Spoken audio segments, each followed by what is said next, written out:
Back in grade 6, a friend of mine invited me over to his newly constructed house for a Halloween movie night featuring Tenacious D. It was a night etched into my memory for all the wrong reasons. We entered his room, grabbed the DVD, and set it down on the couch, eager to dive into some spooky fun. With the prospect of a night filled with laughter and frights, we ventured out for some trick-or-treating, leaving his house entirely vacant.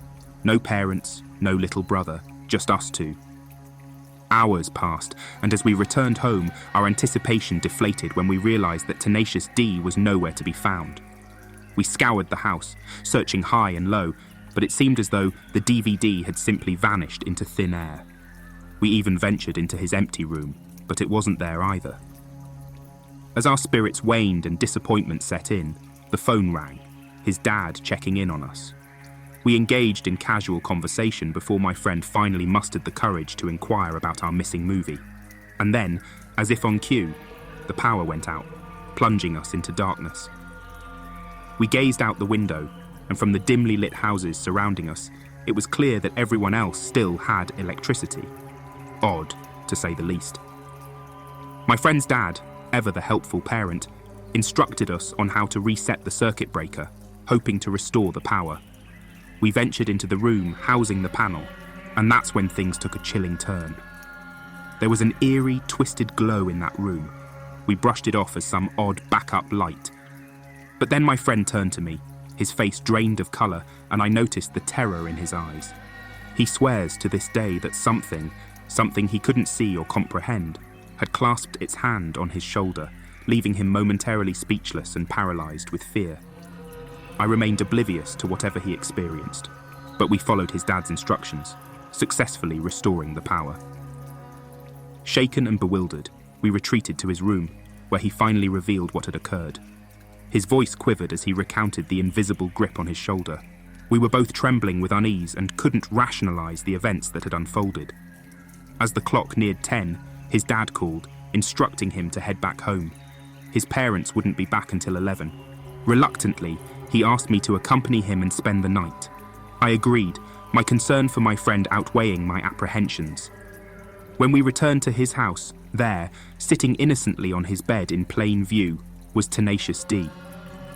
I knew with absolute certainty that it hadn't been there when we left. The sight sent shivers down my spine and left us grappling with the chilling and unexplainable events that had occurred that night. How had the DVD reappeared so mysteriously?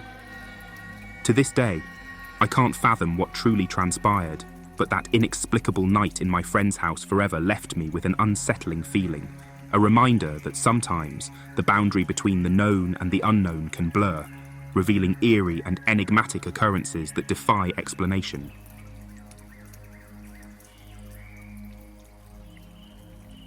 Back when I was in high school, my uncle would occasionally toss me a few bucks to help babysit his 2 kids, alongside my aunt. They resided in a charming 2-story house right by the water in a peaceful neighbourhood. Their children, aged around 3 and 6, were bundles of energy and innocence. One fateful Halloween day, I found myself at their house, manning the door for trick-or-treaters and taking a moment to unwind in their cosy den. The day was slowly slipping into evening when it happened, an eerie sound that sent chills down my spine. It was the unmistakable cry of a baby. Assuming it was their youngest, the 3-year-old, in need of attention, I set off for the bottom of the staircase.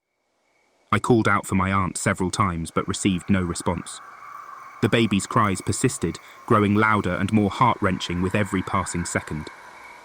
Fearing something might be wrong, I called for her once more, only to be met with the same unsettling silence. Determined to investigate further, I cautiously began ascending the staircase, my heart pounding in my chest. The eerie cries filled the air, drowning out all other sounds. I couldn't shake the feeling that something was profoundly amiss. And then, when I reached the top of the stairs, the unimaginable happened. I heard my cousin's laughter echoing from outside the house, mingling with my aunt's cheerful voice. Panic washed over me as cold sweat formed on my brow. My aunt and cousins were all accounted for, playing happily in the yard. There was no one else in the house, yet the heart-rending cries of the baby were all too real.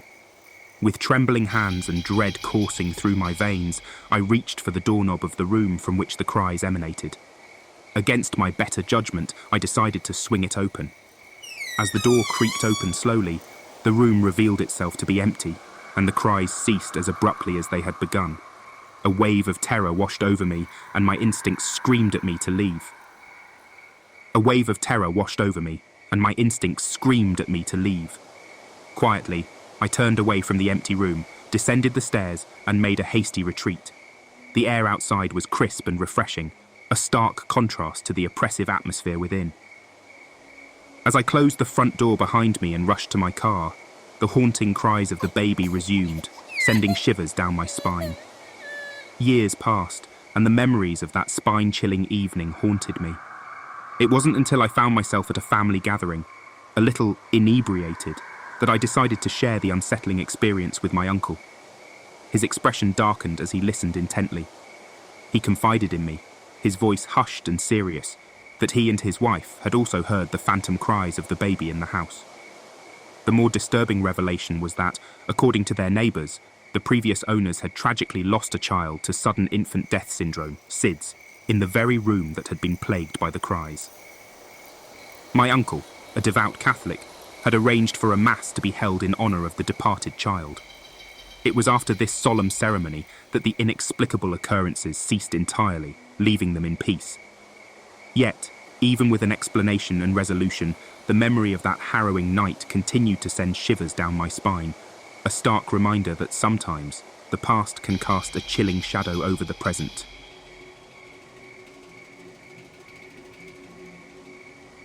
When I was a kid, our family would make regular visits to my grandparents during holidays, even though they lived in a different town. Oddly enough, my aunt's house was situated just 2 doors down from my grandparents' place. Nestled between them was the residence of a woman who sent shivers down my spine every time we ventured to this unsettling corner of the neighbourhood. This lady was a peculiar sight, to say the least. Towering over 6 feet, she wore logging chains draped around her neck, a ragged dress, and work boots that seemed more suited for a lumberjack. Her rare appearances outside her abode were mainly limited to her garden in the backyard, or when she meticulously scrubbed the exterior of her house. Not just any cleaning, mind you, she scrubbed the very walls of her house. This peculiar routine was accompanied by a soundtrack of her screaming at us kids and hurling a barrage of insults our way. She had an unnerving habit of warning us that the devil would soon come knocking on our doors. The adults in our family had strictly cautioned us to steer clear of her and avoid any interaction. Thus we would sprint past her house when making our way from my aunt's to my grandparents', all the while feeling her piercing gaze watching us from behind the windows. It was a deeply unsettling experience, and none of us dared to venture close to her alone. Then came that fateful Halloween, when one of my cousins dared us to trick or treat at her house. Despite the overwhelming fear coursing through my veins, I couldn't muster the courage to back down, not when it meant being labelled a chicken. Besides, I was going with a group. So, one of us rang her doorbell, and the atmosphere suddenly shifted. There was a cacophony of loud banging noises emanating from inside the house, as if doors were being violently slammed shut. The door creaked open, revealing her towering figure. To our shock and horror, she clutched what appeared to be a severed head in her gnarled hands. Our collective screams filled the night air as we fled in terror. The adults later scolded us, dismissing the gruesome sight as a Halloween prank. We were left with a lingering sense of unease and guilt for bothering her. About a month later, my parents received a chilling phone call. It was reported that the lady had attempted to murder my aunt while she was carrying groceries and had my young cousin cradled in her arms. She had wielded one of those rope saws, silently approaching my aunt from behind. Swiftly, she looped it over her head and tightened it around her neck, then began sawing away. Panic and desperation took hold of my aunt, and she fought back ferociously, banging on the door for help. Thankfully, my uncle arrived in the nick of time, wielding a fire poker. He managed to subdue the crazed woman, saving my aunt and cousin from certain death.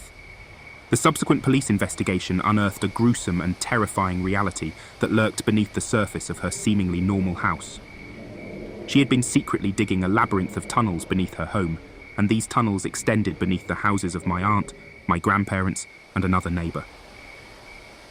The displaced earth was surreptitiously deposited in the raised beds of her garden. In one of these underground chambers, the investigators discovered a sinister shrine adorned with severed heads. My aunt did survive the harrowing encounter, but she carries a long scar across her neck as a chilling reminder of the horrors that unfolded that night. As we wrap up this eerie journey, a huge thank you to our dedicated audience for tuning in. Your support drives us to share these spine-tingling stories. Remember, the darkness is always there, but through these tales, we face our fears together. Until next time, keep those lights on and doors locked. Thank you for watching.